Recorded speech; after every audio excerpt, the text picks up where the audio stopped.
Fuck, making this took so long. I had to read so many comics. I think I read over 100 comics for this one character. Oh my god. Ninjak is basically the Valiant universe's Batman, and honestly, he might be a little bit stronger than him too. But before we get started, I do want to clarify one thing. I thought Jonin had actually trained Ninjak, but that's not the case. In Roku versus Ninjak, he didn't actually get trained by Jonin, so yeah, that was my bad. I thought he did, but he apparently didn't. But before we get into the ninja training, we actually have to talk about his training with MI6. Now, when it comes to MI6 recruiting and everything like that, they want to first make sure that you can be trusted, and they're going to run a very detailed background check on you. So with MI6, you do get to learn a lot of stuff like tradecraft, surveillance, counter-surveillance, secret writing and code writing, as well as weapons training, and assuming some hand-to-hand combat techniques, which would be highly necessary because Ninjak was mainly a field agent. So when Angelo was killed by a group of unknown assassins, his leads led him to a being known as the Undead Monk. But when he was in awe of the Undead Monk, the other monks ambushed him, beat him down, and then took him to take the first trial to join their sect. And after passing the trial, Ninjak was able to train with the monks and get him closer to the target that he wanted to take out. And then he went through some of the most gruelous training imaginable. Part of their training also included them eating bowls of food filled with poison and having their bodies absorb the poison. And if they didn't, well... Which leads me to talk about an ability that Ninjak has. Now, during a sparring match with another monk, Ninjak got his spine and arm broken, but the undead monk helped him do something. This is called body supremacy. This helps Ninjak heal in record time, as well as it enhances his pain tolerance. And after he killed the person that killed his girlfriend, he was a master of martial arts. Now, what martial arts is that? It's not really said, though we can assume it's probably a mixture of Chinese and Japanese martial arts.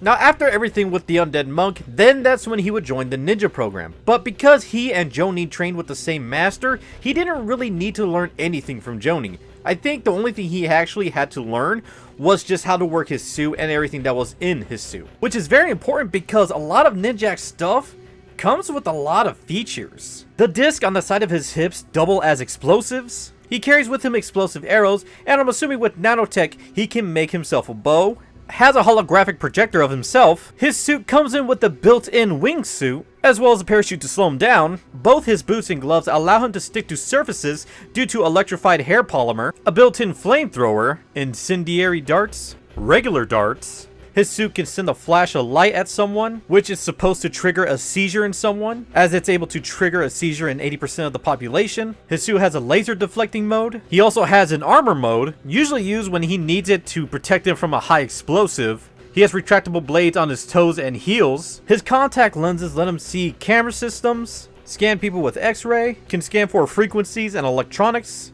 has infrared, can scan for traps as well as what type of explosives and firearms are in a said trap. His contacts also helped him decipher code from a machine called the Dead Side Intelligence Mechanism. By flexing his hand in certain ways, he can shoot out a grappling hook. It's built in his suit and can do the same thing to enhance his strikes. He can shoot out knockout gas. His suit has a cloaking mode, has mini drones that can scan people's faces and run them through the MI6 database, as well as they can scan human heat signatures, as well as unknown alloys. He also has shock gloves, as well as a remote control shocking system inside his katanas, retractable claws on his fingertips that can administer poison, retractable fist claws, retractable spikes in the palm of his hands, electric bowlers, communication system in the butt end of his katana. Going back to this panel here, he has small balls that are filled with explosives, a super high-tech jet that he can remote control. His blades have a high frequency mode that can penetrate the Exo Manowar suit, and a whole bunch of shurikens that can electrify people, poison people, explosives, or shoot out like darts. He also has a suit that he uses to enter the dead side, as well as a jetpack suit, but that stuff is not standard with his equipment. Now, he's not all about technology. He has actually plenty of other feats that show he's one of the best heroes in the Valiant universe. He can block gunfire from pistols, small drones, and from high caliber rifles. He was also able to take out someone in a mech suit. Ninjak has been able to fight off a possessed Galad and bring him back to reality. Note that Galad's an immortal who's been around for thousands of years and whose main job is to protect the Geomancer. And there's a lot more stuff that goes into Galad, but I'm not going to get into that in this video. Ninjak himself has also stated that he has an Omega level intellect. He's also been able to take out groups of people with and without his suit. He's also been able to take on groups of monks who are also trained by the undead monk. He's also fought Jonin more than once and survived each encounter. Going back to the undead monk, it is said that his training transcends any conventional martial arts training that is available. When Ninjak fought the weaponeer, someone else who was also trained by the undead monk, he had broke all of his ribs, and Ninjak was still able to find a way to bring him down. He was also able to fight all the members of the Shadow 7 who were also disciples of the undead monk, but he was eventually brought down. He was able to dodge point-blank laser fire. He's also fast enough to dodge multiple lasers. He's also fast enough to hide from Labarbe's spears. Ninjak's able to disappear in plain view and end up behind a group of robbers robbing his home. When Ninjak and Galad fought room full of guards, he didn't see Ninjak leave the room.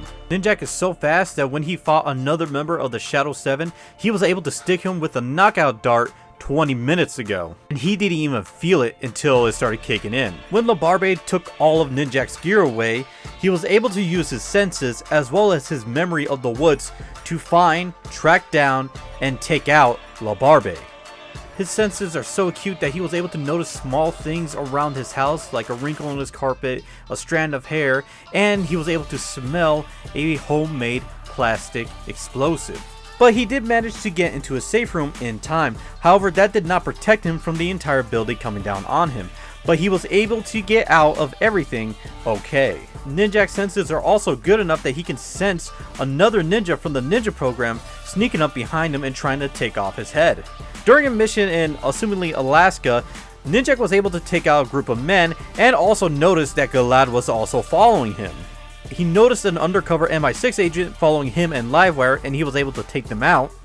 When fighting Ninja H, a cybernetically enhanced ninja, he was able to take off his robotic arm, as well as take a rocket blast to the chest. Note that this was the same rocket that was able to take out an airplane. Ninjak also took a hit from a being known as Quartz.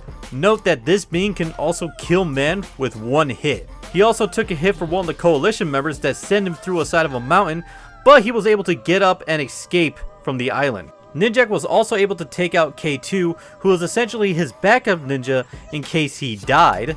He also took an explosive pen to the face. Ninjak sent his consciousness to his future self to look for a cure for a dead side parasite that was affecting him and other MI6 agents, where he would fight these flaming angel beings, and where he would hack the dead side intelligence mechanism, which is said to store all information from all realities. During the Resurgence event, Ninjak and other heroes and villains survived the explosion of Bob, which was a massive space station, and the explosion could be seen from Earth. In Roku vs. Ninjak, Roku would teach Ninjak another meditative technique where they would be able to meld their minds together, so that way they can look for the undead monk, but Roku betrayed Ninjak and killed his consciousness, and essentially made him comatose. But luckily for Ninjak, the undead monk was able to put him back together. But that was a bad thing, as Ninjak used it against Jonin and turned him into a vegetable. And finally, Ninjak has been able to contend with Roku time and time again and get the upper hand against her, even though it was stated that she was way more dangerous than him. And that's it for this video, guys. Now I'm pretty sure I didn't add every feat that Ninjak has under his belt. And I'm pretty sure I did some of the calculations wrong in this. I am very tired after reading a whole bunch of comics. And I am very tired because this took about over a week to make. Also want to thank the Ferg714 for sending me this. This really helped me out look for all the stuff that Ninjak has been in for the rebooted stuff. As you guys would please like, subscribe, follow me on TikTok. And I'm gonna go to bed, and I'm gonna be off for a couple of days. And if you guys ever want me to do another one of these, someone's gonna have to pay me because this took way too long to make.